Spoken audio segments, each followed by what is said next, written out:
It's being recorded. Okay. And so this ladder of escalation, and the whole purpose of the ladder of escalation, Brian, is for every single exposure that we have with a candidate to be superior to the previous exposure. And so the first rung on the ladder of escalation is always something that is digital. It is a very simple audio file or a video file. And so the very first thing that Samantha sent to you was a link. And it was a link to learn a little bit about the Kannaway product offering, or it was a link to learn a little bit about our business message. The point of it being something simple, eminently replicatable, and free, is that the next look will be by definition a greater look. And so first comes the very first introductory piece of the business. The second rung on the ladder of escalation is a result of what the candidate says about the first rung. If they say, yeah, that sounds cool, but I need to know more about the business, great. Then it's another video link, which is more business oriented. Yeah, the business sounds cool, but I need to know more about the product offering. Then the next rung is a response to the queries raised by the first rung. After the first and the second, the next, and by the way, at every step of the way, I give a person the chance to enroll, but there never comes a time when they will ever feel pushed by me, and I never want them to feel pushed by you to make an enrollment decision. It never happens. At the first rung on the ladder, they either opt in or opt out to the next round of information. At the second rung on the ladder, they opt in or they opt out to the next rung on the ladder of escalation. The typical third rung on the ladder of escalation is something that none of us have done yet. It wasn't required to get to this point. The third rung on the ladder of escalation is the home business review. I use those words interchangeably to a degree, home business review and private small group presentation. The difference in the two is simply the home business review is in your home. A private small group presentation would be you and your personally invited guests that might be in your CBD store as opposed to in your home. And we'll talk as we go through this what the various strengths are of each one of those. And the next rung on the ladder of escalation, either before, as is the case here, or after the first home presentation or private small group presentation, is the 10 steps to getting started correctly. Because we start out describing what the business is, we then have to describe how to do the business, it then becomes actionable, and we can go forward. And so for those reasons, I sent Brian the link, the 10 steps, before he decided to do the business. Then, upon your enrollment, Brian, I sent you again that very same link and asked you to review it again, but this time to review it not with the mindset of one who's thinking about doing the business, but now reviewing with the mindset of one who has executed a member application, placed a first order, is committed to go forward. So the very same material means something different after we've decided we're going to do it than it means when we're using it as part of our decision-making process. So that's what gets us here. Right? Now, I simply go back through it, and Brian, any moment you want to interrupt me and talk about anything, interrupt me. The rest of you guys too, just interrupt me, and this doesn't have to be just me talking, it'll be a conversation. Okay. And so then all we do in the 10 steps to getting started correctly in the new member orientation is go back through those exact same steps, but this time we personalize it to meet your needs. Because recognize that those 10 steps, that video you watched was created knowing exactly nothing about you. It didn't know that you had a CBD store. It didn't know you'd been involved in the direct selling industry. It didn't know any of those things. And so we take that generic material and we then personalize it so that we can form a plan to successfully launch your business. Okay? That makes sense so far? Absolutely. It does. Everybody go to that? Okay. Yep.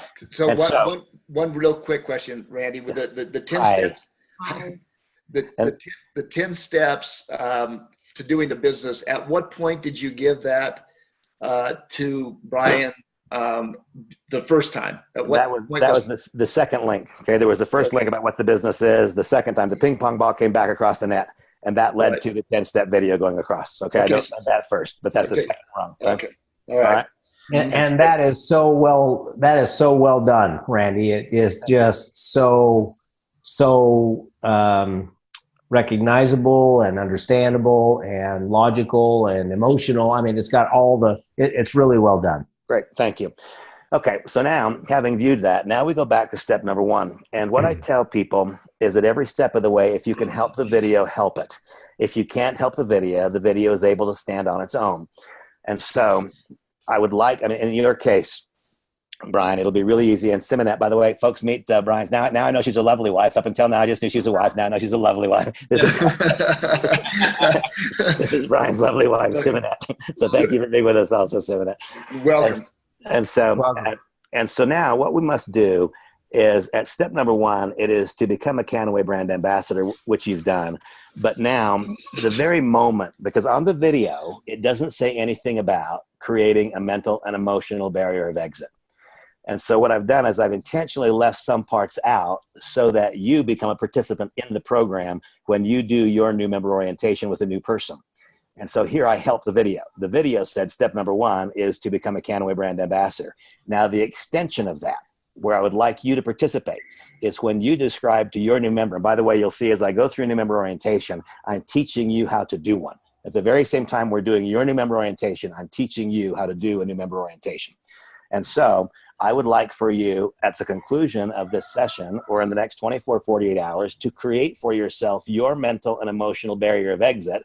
Every time you do new member orientation, you describe yours to that person, to your new member. In so doing, you're becoming a participant in the program, not simply sitting there watching a video, right? The transfer of the baton of knowledge and leadership starts with your very first new member orientation because you help the video, right? Now, some people... Can you give us an example of that? Of course, right now. And so for me, I have 2 very pronounced mental and emotional barriers of exit. And I always describe them in my new member orientation because now I'm teaching you the kinds of things to create as a mental and emotional barrier of exit for you to describe when you do yours. So for me, they are these. When we think of joining any other business, when you're just opening right now a CBD store, for example, and I don't know what your invested amount was, but it's an investment of size, and you've had to lease office space, and you've had to hire employees, and there's been a capital contribution. And if in your first 30 days the business was disappointing, there's no way that you'd say, well, that didn't work, and quit. You wouldn't. You see, in the direct selling industry, people talk about the fact that there's no barrier of entry as though it's an advantage. It is an advantage with an equal offsetting disadvantage. Sure. There are so many talented people who join our industry and our company who could have gone on to great success, but they didn't have an earth-shaking first month, and then they quit. There was no barrier of entry, and there was likewise no barrier of exit. And if a person joins our business at the highest possible level, there is still no financial barrier of exit. And so if we don't create a mental and emotional barrier of exit, we can know with some certainty that the person who joined us is going to quit. I mean, with some certainty. And so my examples are, I live a life of privilege. I live a life of financial abundance. For whatever reason, it is very important to me that the life that Samantha and I live be because of what she and I have done together, as opposed to because of something I did for 20 years before I ever met her. Mm-hmm, sure. That might not make sense to anybody else, but it matters to me. I mean, it really matters to me. And so, I mean, think about it. We already make over $200,000 a month. I live in the house I want to live in. I don't have any need to have a different car in my garage. Why do I work?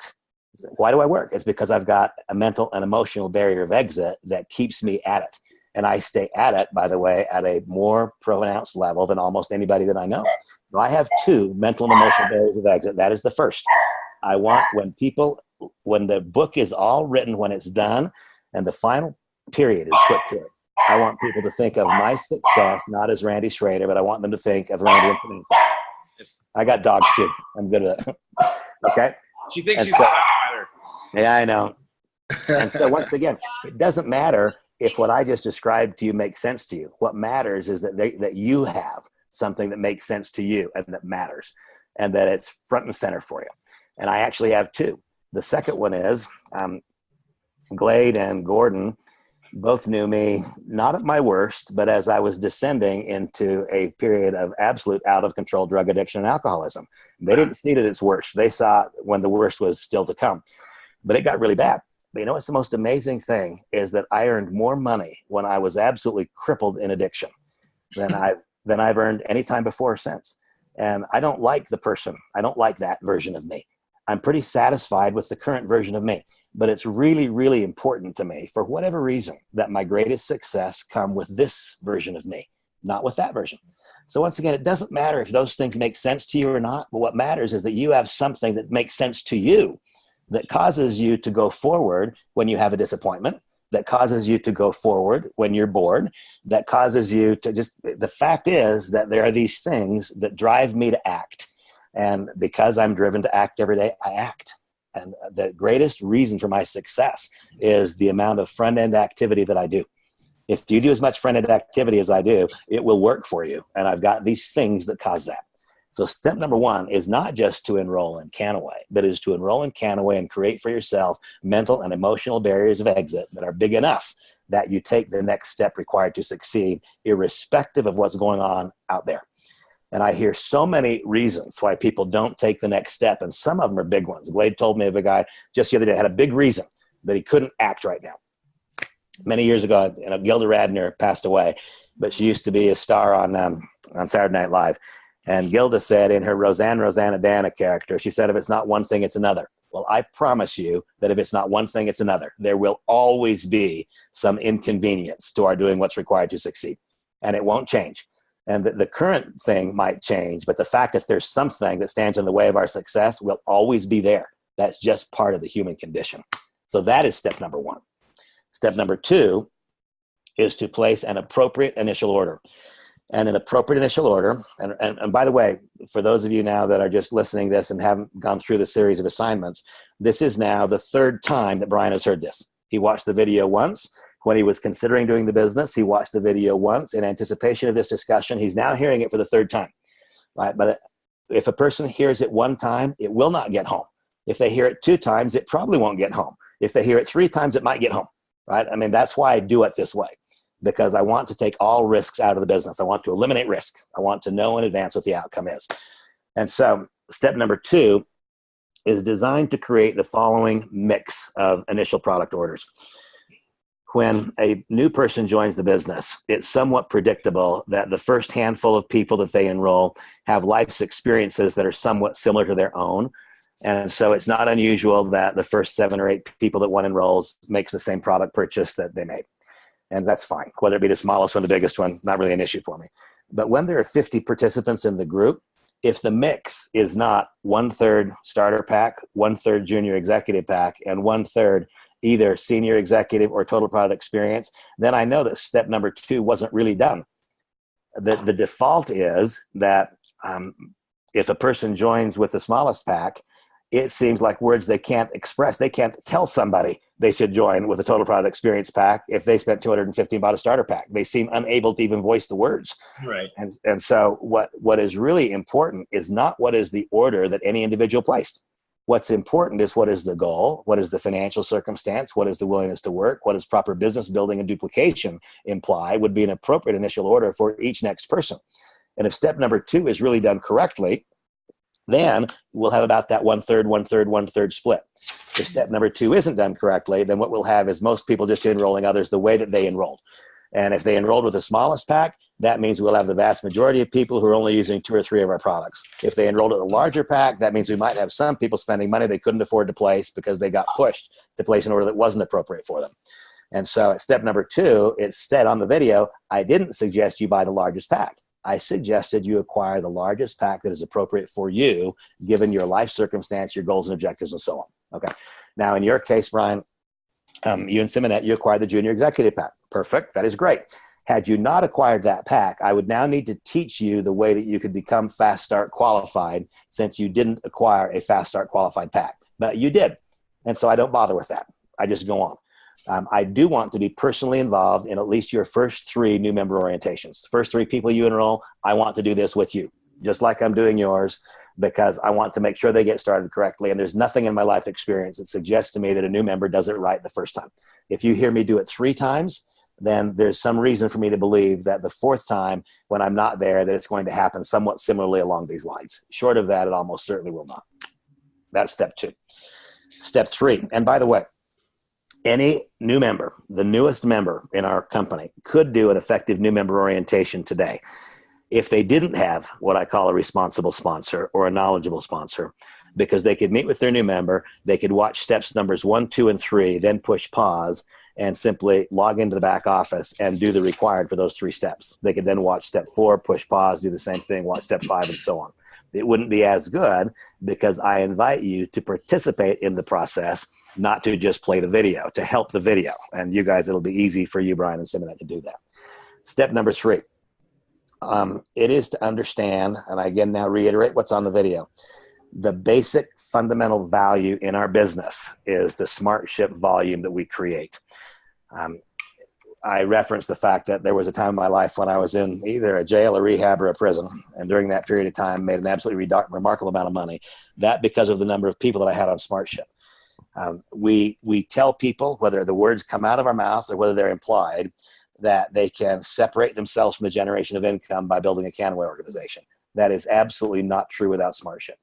We tell them that they can earn significant money on a part-time basis. That is absolutely not the truth without SmartShip. SmartShip is what makes those things possible. We tell them they can have a breakthrough financial experience. That is not true without SmartShip. And I like people to just understand that every single business has overhead associated with it. Every business. And part of the overhead for our business is being on SmartShip. Now, the good news is you also get some products. But if there was no product being shipped, if there was nothing coming, you would still have an overhead item that's SmartShip. And if a person is not on SmartShip, to believe that people in their groups will do something that he or she is not doing is insane. And the laws of the universe guarantee that that's just not going to happen. And so in your case, Brian, at least when last I glanced, you had not yet established SmartShip. What I would ever do is, this is your business, it's not mine. And I don't mandate a darn thing. But I will tell you, plain and simple, this is a certainty, it is not a maybe, that you will not succeed in this business unless people in your organization fully embrace SmartShip as a mandate. And I assure you that they will not unless you do. And so I will give you the guidance, and then you do with it what you want. I strongly suggest that at the end of this session, you establish SmartShip. And you can manage SmartShip. Once you click on SmartShip, it's not going to run for 4 weeks. And you can manage it. You can say, oh, well, now I've had my store open for a period of time. I've used this product, that product. I know what I want. And I don't want to keep on SmartShip what I first clicked on. You can manage it, but don't ever click off. And just know this, the day you click off SmartShip, whether or not you knew it was happening, that was the day that you quit our business. Even though the final exit might be sometime further down the road, when a brand ambassador clicks off SmartShip, they just left the business. And that is the truth. So that is it's a value that is a mandate in our business. And so Jerry, for example, I saw it last I glanced, you had not yet clicked on SmartShip. You can manage it, you can change it, you can change the date, but if you're not on SmartShip, I can tell you in advance that you won't make any money at this. Okay? So step number 3 is to properly emphasize that your group will not make money unless they embrace SmartShip. And they will not embrace SmartShip unless you embrace SmartShip. Okay? Any questions having gone through steps 1, 2, and 3? Does all that make sense? Do you have any thoughts or objections or concerns with any of that stuff? Are you going to give me a pass on the fact that we're going to make a $5,000 order through B2B storefront? Does that? No, and here's why. Because that storefront is a separate account. Sure. And right, and so no, you don't get a pass. And the truth is, nobody gets a pass on any of this stuff. I mean, it's just, there are things we have to do to succeed, right? And in your case, you've got a store, and so you can take those products and put them in the store if you don't. So anyway, there's just no pass, because remember, the people that you enroll aren't all going to have a storefront, and there is not a single way around the fact that minus SmartShip, our business falls flat. And so my advice to you is to click on it. That's my advice to you. Okay. Step number 4. Yes. Okay. Question or thought? What about if the people that we enroll under, they have the different packages, but what about if they don't want one of the products in the package? I can replace with another ones that they think that they're going to use? Yeah, you can, once it's similar, you can do whatever you want to do. It's your business, right? You can do whatever you want to do. What I encourage you to do is something that is eminently replicatable, right? It's what is eminently replicatable. And what is eminently replicatable is to have them acquire the package. If they buy, for example, a junior executive pack, but they say, what I really wanted was this and that and the other thing, and you trade it out for them in their store, you just did something that was possible because you had a store that is not possible for them. And anything that I do that is not replicatable will cause my business to be smaller, not bigger, right? And that's just anything I do that cannot be replicated by the next person because of some unique advantage I have will make my business smaller, not bigger. Okay. That makes perfectly good sense. Yes. Right. Okay. Got to be duplicatable. Sure. If it's not, it just won't get very big, right? And so, and I want you guys all to know that I'm not one who has been blessed with the intuition to do things right the first time. I have tried every single thing. And if there was anything else that worked better than what I'm describing to you, there's a really strong chance that I would have tried it by now, right?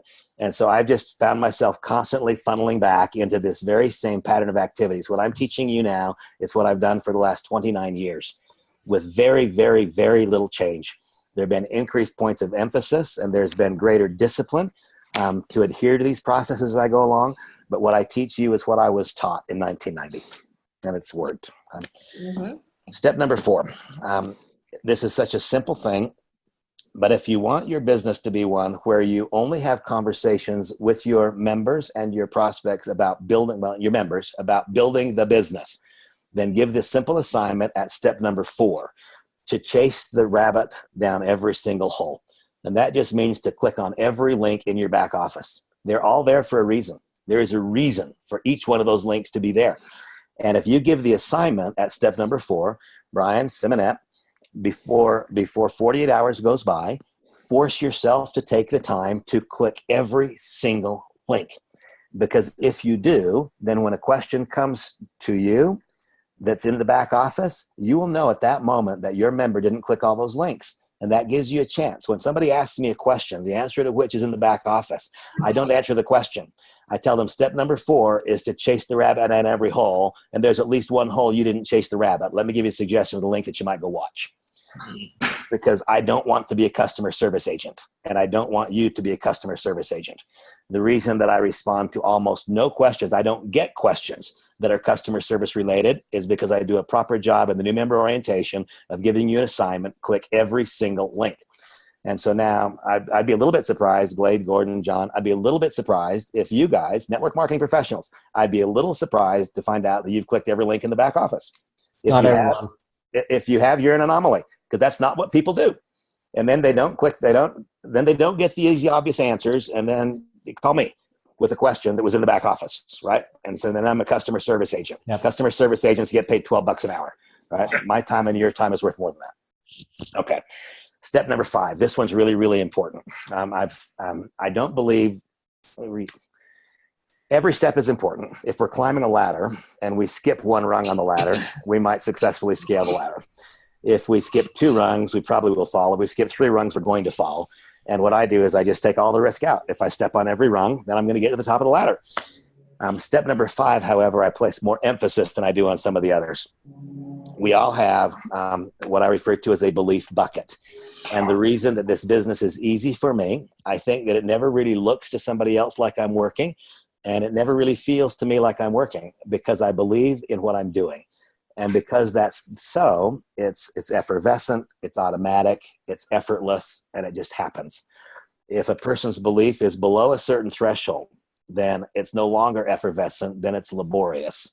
If it falls into the middle of the bucket, then people think about the business, they talk about it constantly, but they don't do it. They don't call a prospect. They dream about it, but they don't call a candidate. And so the business doesn't grow. The business gets lower, the belief gets lower still, and then they act in destructive ways. They make silly social media posts. They're critical of the company. They get real negative fast. The interesting thing is that if I were to put a completely full bucket of water out on my back deck, and the bucket had no holes in it, in 3 days the bucket would be empty because of evaporation. That's the exact same way belief is. If we don't add to the bucket every day, it will get low enough that we don't act in a constructive way. And so what are the areas where our belief has to be high in order for this to be easy? And by the way, my business is easy. There's no part about it that's hard. That's completely a reflection of where my beliefs are. I have really, really, really high belief in the continuing unwinding of the prohibition of cannabis. But I don't take it for granted. Every day I have a routine. I mean, I don't have a rigid life, but I have a structured life. It has a routine. And my routine includes every morning. The first part of my every morning is my time. And I'm consciously aware of the fact that the first thing I've got to do in the morning is fill my belief bucket. And so every morning I do a very, very quick scan of media as it relates to cannabis. And I find out that there's a continuing, the snowball is going faster. That's the truth.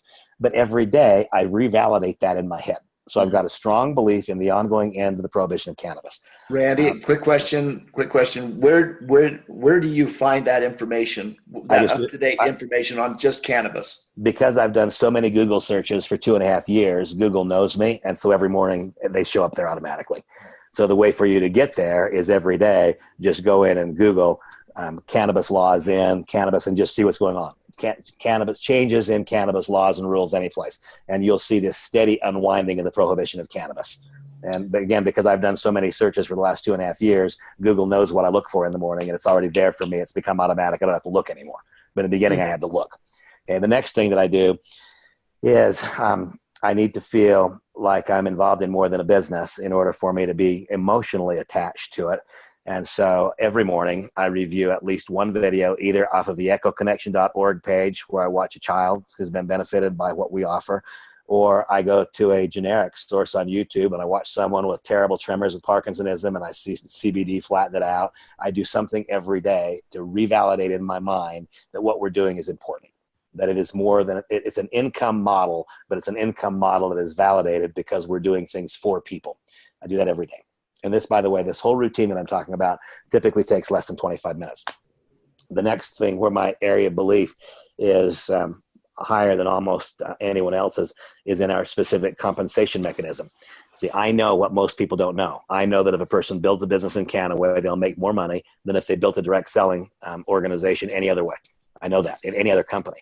And so what I do each day, every single day, is I download a PDF file of someone else's compensation plan, and I quickly measure what the financial outcome would be if they did $10,000 in volume, $100,000 in volume, $500,000 in volume, and $1 million. And I compare it to ours, and ours is better every single time.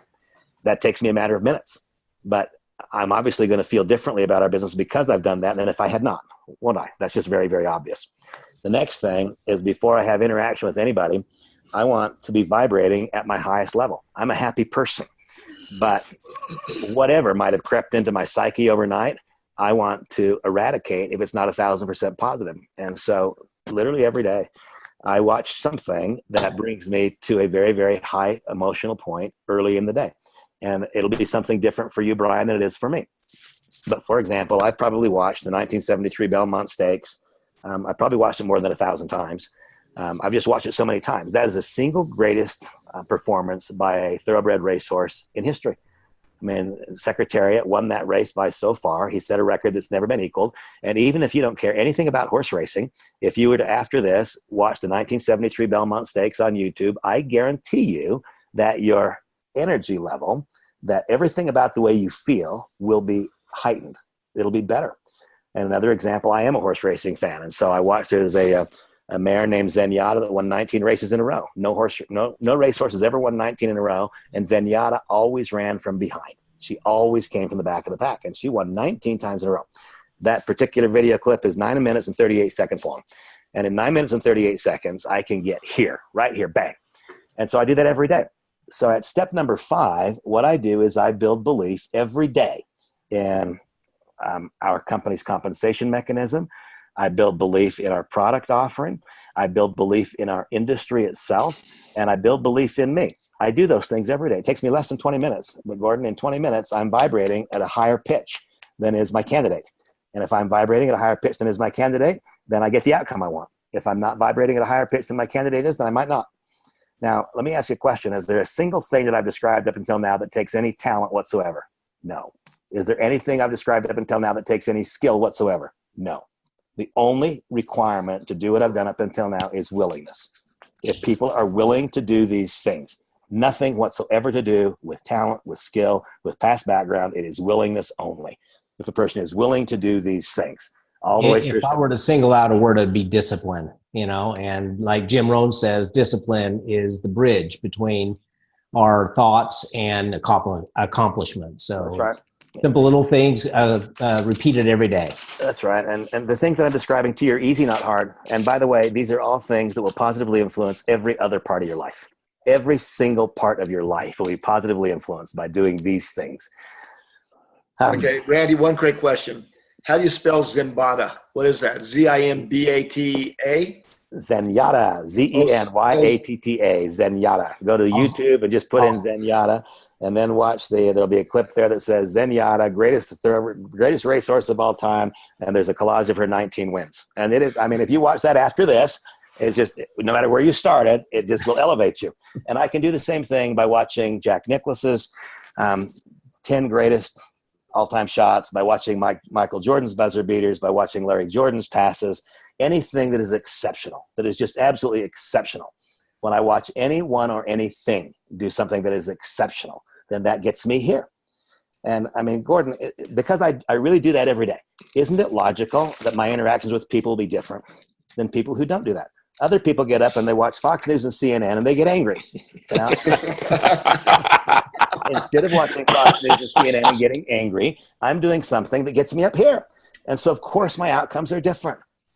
My outcomes are different. They're not just different because I'm in network marketing, because I'm in Kannaway. They're different because every single one of our outcomes are a result of our inputs. I mean, if you don't get anything else out of this discussion, get that. Every single one of our outcomes are because of our inputs. And we get to choose our inputs. But most people allow themselves to wander through life and accept the inputs that are coming at us from all directions. And most of those inputs are not positive, are they? Most of the inputs, if we just open ourselves up to them, aren't positive. They're not happy. They don't make us feel better. And I just decided a long time ago that I'll live intentionally instead of by accident. I choose what I let in. What I see, what I read, what I hear, the places that I frequent, the people I associate with, that's all going to get in. And what gets in is going to determine what gets out. Okay, that's step 5. Once again, if you can help the video, you help it. If you can't help it, step number 5, build belief. Okay, and so I encourage people to, if you don't feel you can help the video in your first new member orientation, in your case, Brian and Simonette, you don't have to be able to help it. You'll be able to. I mean, this will be easy for you, not hard. But it's easy anyway, because I want to do your first 3 with you. And if after the 3rd one you want me to do the 4th, I will. We'll both know when you just don't need me there. And that's when I want to not be there, when we both know that I don't need to be there. Yeah, knowing that with your passion for the horse racing business, I've got a really good potential recruit up in Yakima, Washington. Beautiful. Good rapport building with, for sure. That'll be an easy one for me, because it's and you just said something really important that leads directly into step 6. And all of you, I don't think that there are so few people I've met along the way who have learned that it is a simple activity to write down a list of names. And it's a skill to learn to so live our lives so that our candidate list constantly and continually grows in front of us. And so at step number 6, what we first do is act upon the activity. And so the activity at step number 6 is, I would like to have you, at the end of this discussion, if you've not done so already, I would like for you to identify just 20 people, that's all, 20 people that we can anticipate inviting to your first home business review or private small group presentation. We'll need to invite 20 in all likelihood in order to have 7, because it's their personal timing and it's not yours. I want 7 people to be there. We're going to talk a little bit about that first home business review or private small group presentation. I want to frame the purpose of that. The purpose of that is not to enroll someone. If someone enrolls, that is a positive secondary outcome. The purpose of it is for me to get to know you, for you to get to know me, and for you to see one correctly conducted. That's the purpose. And if somebody happens to enroll, that's a positive side effect.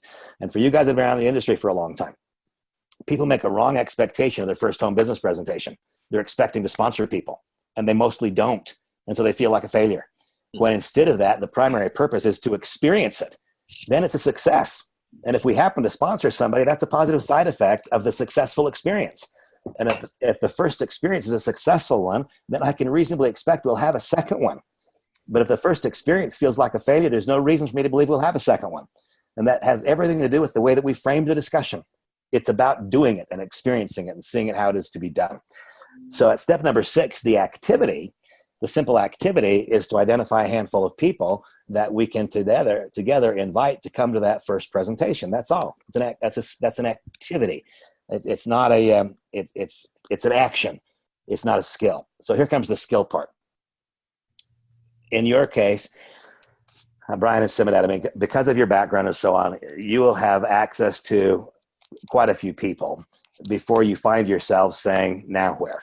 But the time will come, right? Will it be in a matter of weeks or in a matter of months? The time will come when you feel like you've made all of the logical contacts and there's nothing that seems evident to you as to where shall it come from. Right? And the vast majority of people in direct selling, network marketing, they enroll that. The way that I view it is every one of us, we have this candidate tree, and they reach up there and they pull off that first handful of low-hanging fruit. Right. They never develop the skill of getting up to the top fruit, right? They never do that. And they just pull off this first handful of low-hanging fruit, and then they rely upon somebody else pulling off the low-hanging fruit and somebody else. But they don't get an army of people who develop the skill of having that fruit always moving down to you. And the reason that I am and have been among the most prolific recruiters in the industry for the last 25 years is because I didn't just have the activity of writing down a list of names. I made a conscious decision of learning to so live my life so that my candidate list would grow in front of me, so that I can literally decide on most days if I'm going to enroll someone that day or not. I get to make the choice because of the things that I've done to cause that candidate tree to always be moving new candidates down towards me. And so a couple of simple thoughts. I'll give you the part that is at least to a degree work. I have a daily activity standard, and I would like for you to establish a daily activity standard. And it's not up for me to suppose what your daily activity standard could be. But my daily activity standard is that I will touch 3 people with electronics per day, and I will touch 3 people in person per day. The 3 with electronics typically happens right at the conclusion of that morning routine that I've described to you. So I got my energy level up to where I wanted to be. I did my belief building in those various areas. It's just my routine. It's what I do. And that's done really early. And by the way, that's done really early because in my own particular world, I'm involved in recovery. At 7 a.m., I leave and I go to a recovery meeting. And so I've done all these things. I've done my belief building behaviors, and I've done my first electronic touches before I ever head off to do that part of my world, which is when I go to an AA meeting, right? And so that's all wrapped up by 6:40 a.m. That's done for me. Now, those 3 electronic touches, all I do is I do a quick perusal of whatever might have shown up on my social media feed. Is there anything that jumped out at me? Whether it be somebody that I know or somebody that I don't know makes absolutely no difference. It's something jump out at me. If something jumps out at me, then I send them a targeted message, not a post, but I send them a targeted message. Gosh, Gordon, I see you just got back from Hawaii. What a beautiful island Kauai is. By the way, what do you know about the end of the prohibition of cannabis? Gosh, Gordon, I see you just came back from Hawaii again. How I envy your lifestyle. Are you aware of the unbelievable growth that Kannaway is going through? And it doesn't matter what I say. It matters that I say something. That's all. It matters that I say something. And what I've learned is that because I'm so prolific on the front end, I never have to follow up first. If I follow up first, then immediately it feels like I'm chasing. Sure. I contact Gordon and say, did you watch the link? Now I'm chasing. And in my life, I've never run as fast as a candidate that I've chased. But because I do that every day, I mean, think about it for a minute now. I've been doing this for getting close to 3 years. And so 3 years times 3 people a day with an electronic touch, that's enough people that I'm going to find somebody who wants what I've got. Sure. And when I find somebody who wants what I've got, then I get to help them get it instead of trying to convince somebody that they should want what I've got, right? A totally different thing. And so one of the things that we've all been taught is the fortunes in the follow-up. I refute that. The fortune's in the front end. If we do enough front end, then we don't have to be that great at following up. Now, the truth is I become a professional in my follow-up once somebody hits the ball back across the net. Right. But if they don't hit the ball back across the net, that's it. I'm looking for people who are looking. Okay. Now, the second part of what I do, and by the way, this is really important. See, one quick question. You said you did 3 electronic contacts, and what were the other 3? I'm going to get there in 1 second. I'm almost there. Then the second part of this equation is that at step number 6, we have to have the activity of writing down the list of names. See, that's very different than this touch I'm talking about. When I do this touching, the average length of time between when I make a touch and when somebody finds their way through the process and joins me is 70 days, 70 days. Really? Yeah. And so that's because most of these guys are people I don't know, right? I mean, it's not like I called some friend of mine that I've done business with for 10 years and said, hey, no, these are people that I probably don't know. And they may not know me. And so I just opened the funnel up there wide enough. The illustration that I've used for years is if we've got a dry funnel and we took a can of gas and dumped it out, well, in about a second, something could come out of the bottom. That's not what I'm talking about. If we were to put 1 drop of honey in the top of a dry funnel today, when could we expect it to come out? Never. If we put 1 drop of honey in there today, and then in about 2 weeks, we, realized how much we are dissatisfied with our financial position, we put a drop of honey in there. And in 3 weeks, we found out that Gordon Oswald is coming to town. We want to do a meeting. We put 2 or 3 drops of honey in. When will it come out? Never. But what if I steadily and consistently every day put something in the funnel such that the entire funnel is coated with honey? Then by definition, if I put something in the top, something will come out of the bottom. And so this whole process I'm talking about is just designed to coat the funnel with honey and allow it to find its way through the funnel on its own pace, whatever it is. And I don't know. If I happen to contact somebody today who joins me tomorrow, it's not because I did anything so well. It's because I found someone whose personal timing was exactly right. That's all. Just plain luck of the draw. That's all it is. That's why at step number 6, we have to do a good job of creating from the warm market, the list of people we can invite to the first home business presentation or private small group presentation, because it's 70 days from when I make an electronic touch until they might join me. And 30 days from now, we've got to have you fast start qualified. I'm telling you in advance, that's not going to happen by this other thing I'm talking about. So it's not one or the other. It is both. We do this and we do that. Right? And that's just a pattern of mine that's been going on now for a long time. That's not a pattern of mine that's been going on since I got involved in Kannaway. That's a pattern that's been going on for 20 years. Okay. Then the personal touch. I had a friend named Tobe Anderson, who unfortunately now is just about to pass away. He's in the later stages of dementia. But many years ago, long before I was ever involved in direct selling, we were playing golf one day, and after the round of golf, he told me, he said, Randy, you're negative, and it's going to hurt you in your life. And he reminded me in the last 18 holes, he said, and I remember the conversation. He said, you talked about Wendell Strong, and you talked about Darryl Rapp, and you talked about Bob Poppleton. And you said bad things about all 3 of them.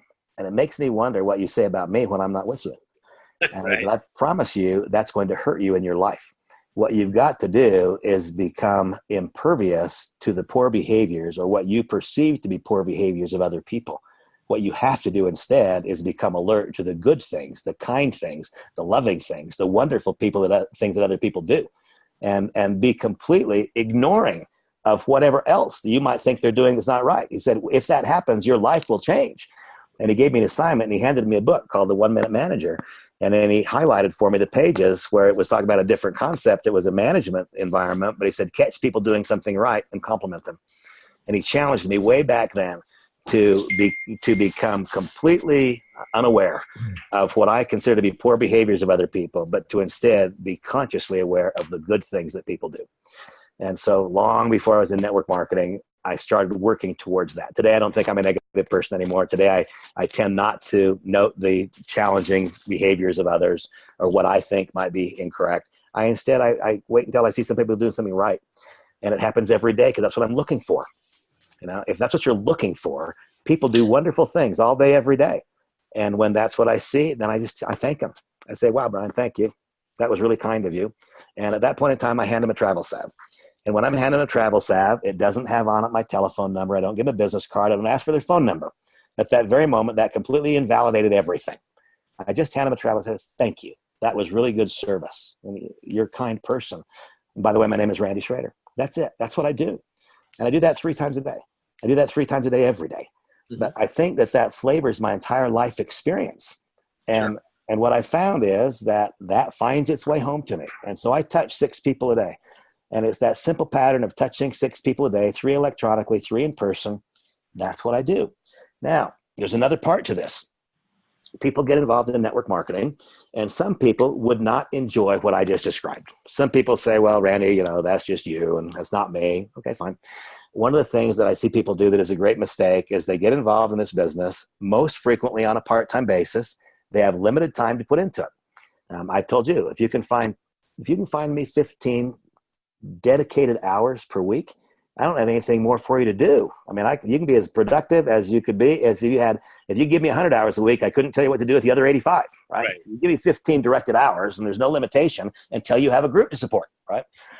And so I find people who sacrifice things that they enjoy doing, and it is a mistake. If tomorrow I moved to Salt Lake, I could replay an experience that I had a number of years ago. I moved to Park City, Utah. And when I moved to Park City, I didn't know a single person there. And so my choices were that I could do things that I don't like doing. I was a stockbroker. I learned how to cold call, and I hated every single call. Or I can find people who like the same things that I like. And so, for example, I really like college basketball.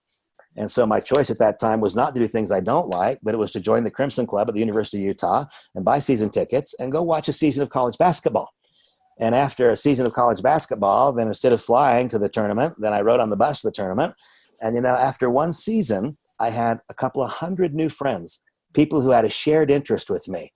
And I didn't get on the bus carrying around samples or carrying around audio tapes or whatever it was at the time. I went and I met people who had a shared interest with me.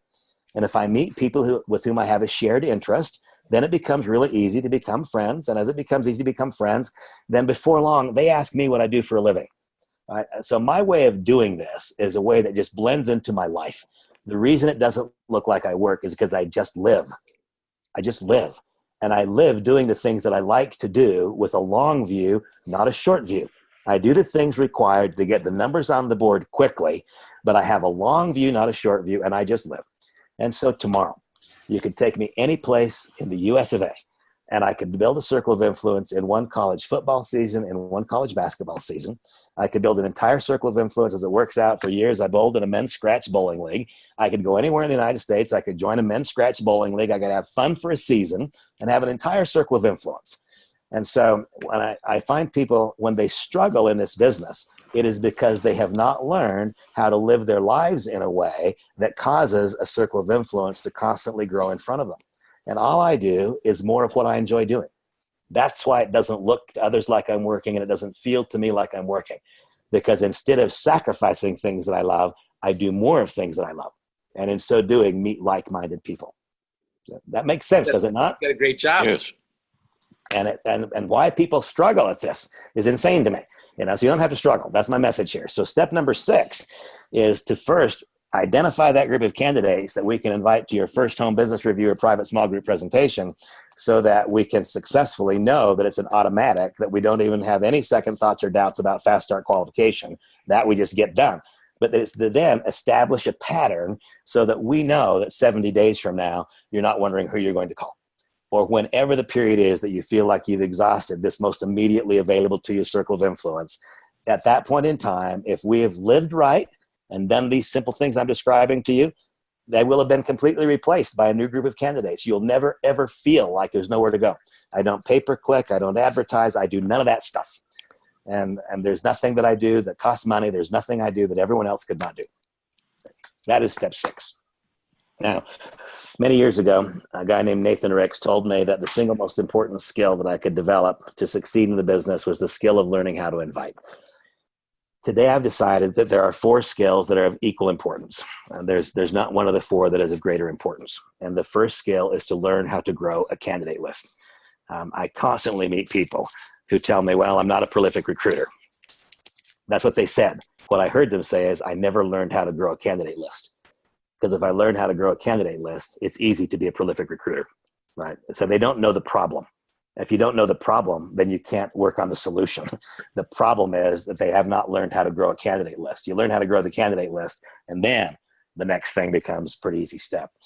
Step number 7 is to learn how to invite. And that simply means that we learn what to say and what not to say so that we can get out of the way and let a tool talk. In all likelihood, and I'm always available as needed, but in all likelihood, this will be the longest conversation like this that we ever have. Because if these things are done well, there's not a need. I mean, it's simple, it's concise. There's not a need for hour-long discussions about anything. Everything channels back to these same things, right? Our conversations after this turn into conference calls, launching other new members, and so on and so on. There's not a lot of other requirements. Step number 7 is learning what to say and learning what not to say so that we can get out of the way and let a tool do the heavy lifting. The way that I think about it is that anytime that I'm talking, if a tool could do it as effectively as me, then I just made my time worth 0, right? Because the tools, once produced, cost nothing to redeliver. Sure. And so if I'm saying something that an audio could say or that a video could say, then I'm saying my time is worth 0. So the reason I do the new member orientations is because I can send you a tool, but in so doing, I don't get a chance to help the tool, right? I mean, I've said a lot on this session that was not on the video. And so I'm getting to help the tool. That's why I do it. And because this is the first step in us getting to know, this is the first time I've seen your face, right? Mm-hmm. So this is worth something. And this is what leads to the next thing where we get to know one another better and better. And step number 7, in your Kannaway back office, and also on my training page, randyschroeder.com/training, you will find there an audio that is called Mastering the Art of the Invitation. Mm-hmm. And it was so many years ago, Nathan Ricks, in fact, the first one that he gave me was not his own. It was an old Amway audio that was done by Dexter Yeager. And he said, this is going to talk about Amway, but forget it. The concepts are right. And I listened to it. And then shortly after that, he created his own. It was called How to Invite. And it was horrible and awful to listen to. But he said, Randy, if you'll listen to this over and over and over again, then the words that seem hard to form will suddenly, today they don't feel like yours, they'll become yours if you hear it often enough. And the way that I now like to think of it is, if we were to play for all of us here now a brand new piece of music that none of us have ever heard, and we heard it one time, then 90 days later, we were called back into a Zoom conference room and somebody asked us, by the way, do you remember the song? Do you remember the melody, the beat, the context, the words? No, I heard it once 90 days ago. On the other hand, if you heard that song every day for the next 90 days, isn't it true that you'd be humming it when you wish you could get out of your mind? Sure. That's the way that I want it to be. I want it to be that those words on the invitation are right there on the tip of your tongue so that opportunity doesn't slip past you.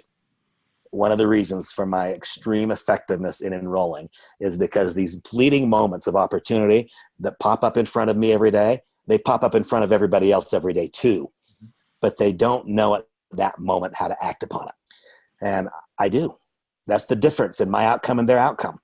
And so, and another way that I now think about it is, I struggled for so long trying to get sober, and I just couldn't get sober. And one day somebody told me, I said, Randy, you got to go to 90 meetings in 90 days. I said, what in the world am I going to accomplish? What am I going to learn the 86th day? I didn't learn the 85th. And he said, I don't know, Randy, but how's your way working? My way wasn't working. So he said, do this. And I now say that same thing. I mean, so many people struggle, and they struggle, and they struggle. But not one person who's struggling can tell me that they've listened to that invitation 90 times in 90 days. Not one. And what I tell them is, I'd like you to listen to it once per week and actually pay attention. Listen to it actively once per week for the next 90 days. But the other time, just let it be background noise. You're stocking the shelves on your store. You're driving the kids to school. Whatever it is, just background noise. It's just back there. If it's just back there, it sinks in and it finds home. And then the words are no longer mine, but they're yours. And it's automatic. And it's your personality and who you are, not mine. And also, one of the questions that people don't ever ask me, but they should, is what is my retention strategy? Most network marketing leaders have no retention strategy, but I have twofold. My retention strategies are, at step number 7, if you listen to the invitation 90 times in the next 90 days, I will tell you there is a 100% chance that we're in business together 90 days from now. 100%. A person who doesn't listen to it, there's a 50-50 chance if they're gone in the first 30 days. It's just the truth. Mm-hmm. And so once again, how much skill does it take to do this? None. Talent? None. What does it take? Willingness. That's all. Just willingness. And the second part of my retention strategy is back at step number 5. It's the assignment to watch one video per day. Just one. If it's a 2.5-minute video off my training page, that counts. If it's an hour and 10-minute replay of a Facebook Live that I did, that counts. If it's the YouTube clip that I described, watching a person with Parkinsonism having tremors flatten, that counts. One video per day that relates to our industry, to our compensation mechanism, to our product offering, or that is specifically designed to help us grow personally. One per day. Also, for the next 90 days, a person who does those two things, 100% chance they're with me. They're developing skills, they're developing knowledge, and they're growing into business. They're not just with me, but they're growing into business. 100% chance.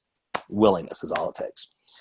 Step number 8 is, and by the way, I query people typically more at about the 60 or 90 day mark, but I ask people, so how good do you want to be? What exactly do you want to accomplish?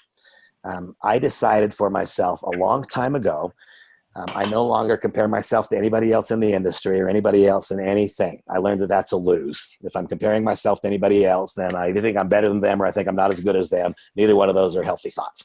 And so today I only compare myself to me. But I decided a while ago that I want to be the very best that is humanly possible for me to be at what I do. And I've stayed very actively involved in that. I've never allowed that to slow down. I am much better today at what I do than I was 5 years ago. I think I'm quite a bit better today at what I do than I was 1 year ago. But that's because of a choice that I made, and I continue to try to get better at what I do, as opposed to becoming complacent at some level. In fact, I believe that I'm either getting better or I'm getting worse. I don't think there's a day that I stay the same. And so I'm consciously aware of that, and I want to be better tomorrow, not worse. So I stay at that. But if at step number 8, if a person will learn how to effectively present the business in a fashion that can duplicate, that will wind up doing more to create a correct structure in direct selling than anything else. And here's why. Because if we think about a direct selling organization, it is shaped like this. It's a pyramid, right? And people make all kinds of derogatory comments about that shape. It's a beautiful shape. You can't knock them down. They've been standing in Egypt for 9,000 years. It is a perfect shape. What most people build in direct selling is not a pyramid shape. It is a V shape. It is a very, very narrow, tiny pinnacle of leadership on which more and more and more people are balanced, and that will never be sufficient to meet the need of that number of people. That's the truth. The single correction to that V-shaped business and making this shape instead is having each person who joins us successfully conduct their own private small group presentations and home business reviews. The first thing that everybody wants to skip, they don't want to do their own home business review. They want instead to go to the meeting. And the meeting is about the 5th rung on the ladder of escalation. The meeting only happens if there were 10 people in a 30-mile area that all conducted home business reviews last week.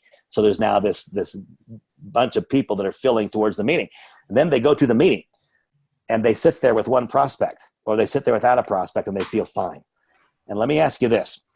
What new skill are you developing now? None. You might gather some knowledge listening to me talk, but you will develop no skill watching me or anybody else do anything.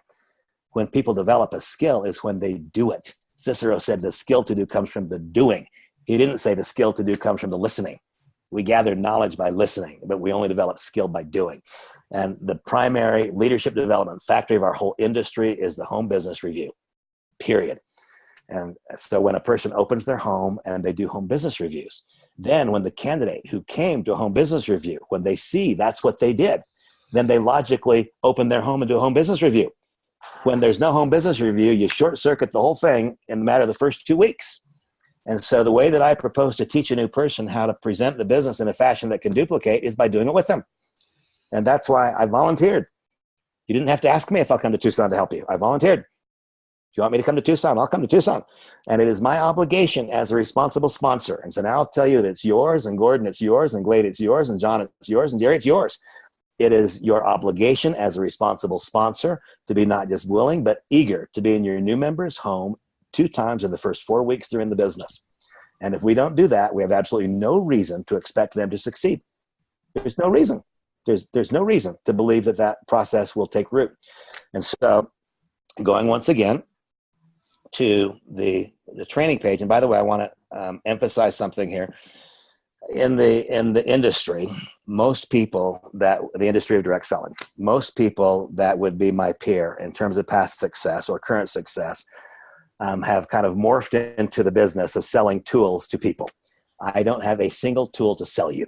If a tool was made, I spent money to make it, and I make it available to you for free. My entire financial outcome is based upon your financial outcome. It is not based upon selling you something. I don't have a single thing to sell you. And so if I'm making these things and offering them to you, then that says I must think there's value. This process has value. I'm not selling it to you, offering it to you free, right? And there's something about that I think is inherently good, right? If people are charging me for it, then I'm not sure. What is the real outcome I'm looking for here? My only positive outcome is your positive outcome in the Kannaway compensation plan. So at step number 8, what I encourage you to do is go to randyschroeder.com/training. And there you will find one video called HBR Basics. And there is exactly nothing left up to your imagination. It tells you precisely and exactly how to successfully prepare for and conduct a home business review. There is a second video that is called HBR Format. And that eliminates any questions that might have existed even though I thought there were none. So if you watch HBR Basics and you watch HBR Format, that tells you specifically and exactly how to do it. And then I leave nothing up to guesswork, because even though you've watched those, then as you've heard, my intention is to be there to do it with you the first time, the second time. And if we then determine I need to be the third time, I will. And when I come, I will also, even though you've been in the industry, you've had success, I will still not assume that you know how to do the next thing right. I won't. I will assume that I need to do the next thing right with you in order to make that happen. And so we'll look around the room, and if I see one pair of eyes that's burning bright, I'll say, you know what, Brian and I'd like to do this in your home in 2 weeks if that's what you'd like to do. Let's go through new member orientation and see how it lines up. So step number 8, I propose to teach other people how to do the business in a fashion that can duplicate by doing it with them. And so here, Gordon and Glade and John, and those of you that are on the observing side of this, you'll see that I still do the very most basic things, right? The vast majority of people who arrived at where I am in the business and where you guys are or have been quit a long time doing these things. I don't think there's a reason to believe that other people will do what we teach them to do if it's not the exact thing that we are doing. It becomes hollow very, very quickly. And so, and I know that for some people who've been around the industry for a long time, the things that I propose are not that attractive, but they are the things that work. And by the way, I've become willing to do every single thing that is right and correct that causes success, whether or not I want to do it. It doesn't really matter if I want to do it, because I want the outcome that comes from doing it. Okay? Randy, one question real quickly. Being in a person's home 2 times in the first 4 weeks and then more if needed, would that be at all duplicatable, like a Zoom meeting like we're doing? If you're doing a meeting in Taiwan from here, is it just out of question? You have to be there, or you have to have somebody there that has to be there? I go. If I sponsor somebody in Paris, my obligation is to be in their home twice in the next 4 weeks. Okay. That's me. So and that's what I do. Could we cut a corner and get the same outcome? Not the same outcome. Could we get an acceptable outcome? Maybe. Could we get the same outcome? If I believe that I could get this outcome by cutting a single corner, I would cut the corner. I don't believe that there is a single corner that can be cut and build what I want to build and build what I'm in fact right now building. I think that this is the process that makes that happen. And so that being said, every step of the way, what I'm laying out for you right now is what I consider to be the correct and the optimal things to do. Whenever there's something that makes the optimal thing not possible, then of course we should look to do the next most optimal thing. In my own case, if I enroll somebody, I will be a responsible sponsor. And if I enrolled somebody in Prague, then my obligation as a responsible sponsor is to show up and do the things I just described to you. And that's what I do. Okay. And by the way, think about that for a second. If we're doing a Zoom conference room, what am I doing when I'm going there? I'm making a relationship. I'm meeting the people. I mean, I know the husbands and wives and the dogs and the little boys and the little girls. And does that happen in a Zoom meeting? Not so much. And I'm also looking around the room for the eyes that are burning the brightest. And I'm saying, I'd like to be in your home in 2 weeks. Is that going to happen in a Zoom conference? Not so much. And so I'm not saying that I don't like Zoom conferences. I do, but they occupy a different spot on the rung of the ladder of escalation than does the home business review. And anything that we do instead of what I'm teaching has an associated cost. That's what I think. It has an associated cost in productivity and performance. Okay. And by the way, the next thing, the most important part of that is remember that every single thing that we do is teach somebody else what to do. And so if I do a Zoom conference for them, is there any reason to believe that they're going to do a home business review instead of a Zoom conference? Probably not. Not. Probably not. Whoever said probably. If I do a Zoom conference, they'll do a Zoom conference. If I come to their home, then they might do that, right? So, and this is something you guys all know. Proper business behaviors duplicate if solidly reinforced over and over and over. Improper business behaviors duplicate immediately, having done once, right? That's the truth. I wish it wasn't, but it's the truth. Step number 9 is to learn how to do new member orientations correctly, and I'm now teaching you how I believe we should do new member orientation correctly. We email the video once. We email the video twice. When I go through new member orientation, the people are hearing, the only new thing they're hearing is the added in between the steps, but they already knew the 10 steps before I ever went through this process. They might understand the logic more that we've gone through this process, but they already knew what they were. That, by the way, is why the reason that I've got the proper mix. If you were to look at my personal enrollments, it is almost exactly 1/3, 1/3, and 1/3, because people are making the appropriate initial order based upon their goal, their financial circumstance, or willingness to work. It's because they understand the process and they are making the correct selection.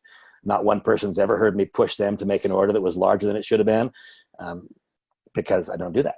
What I do is guide them into a process and allow each one to make the appropriate decision for him or for her, having described it all as it's been. So step number 9 is to teach a new member how to properly do it. I do that with you again, Brian, I want to do your first several with you. Okay. And we'll both know when you don't need me anymore. We'll know.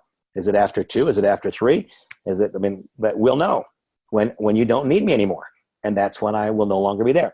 And the way that I view this, you guys have probably, each of you heard me say this by now. This is like it's a perfect game of leapfrog. And so if we go through this now, Brian did his leap. He enrolled in Kannaway. He placed an appropriate initial order. And I've given him some action items here today. I've told you, Brian, you're not going to accomplish what you want to accomplish unless you get on SmartShip. Well, he's either going to click on SmartShip or he's not. That's going to be up to him. That's his leap, right? I'm given an assignment to chase the rabbit down every single hole, to watch all those links. He's either going to do it or he's not, right? I mean, I've done my leap. I've given the assignments. He's either going to do it or he's not. We've described the belief building activities that are required and given an assignment to watch one video or more per day. Just one's all it takes every day for the next 90 days. Well, he's either going to do it or he's not, right? Give an assignment to create the first handful of names that we're going to invite to this first home business review. Then what I'd like you to do is, as soon as that initial list has been created, email that list to me or text it with a brief description. Here's who it is. Here's my relationship. Here's who it is. Here's our relationship. Then I'd like to have a quick follow-up call with you to discuss who we're going to invite to the first one. And then I'd like you to listen to the invitation at least 3 times, even though you've been in the industry for a while. I want you to listen to the invitation 3 times before you make the first approach. Then we set the date for the first home business review, and we come and we do it. So, by the way, step number 10 is to take action. Taking action. My version of taking action is 2 home business reviews in your first 4 weeks. And that one, Gordon, when you said, is there any change? Well, yeah. Sometimes it's 2 in the first 6 weeks. Calendars. You're launching a business. I've got a grand opening in Prague. I mean, I want it to be 2 in the first 4 weeks. If it winds up being 2 in the first 6 weeks, that's not a failure of the system. That is just the reality of lives are busy and you're opening a store and so on and so on. But it's 2 in the first very short period of time. 2 that if it falls outside of 8 weeks, then we did not meet the standard. Right? So that's the new member orientation. Brian, what are your thoughts, questions? Well, it's obvious why you become so successful doing what you're doing, because you're brilliant on the basics. And I don't think you put all the odds in your favor of success, and that's not many people do that anymore. That's right. And Simonette, questions? Yeah. This all makes sense to you? Okay. When we do when you come, do you prefer to be in our home, in our office, or one of each? Okay. So here's what. It's not a matter of what I prefer. It's what works best, right? What works best is your home. Sure.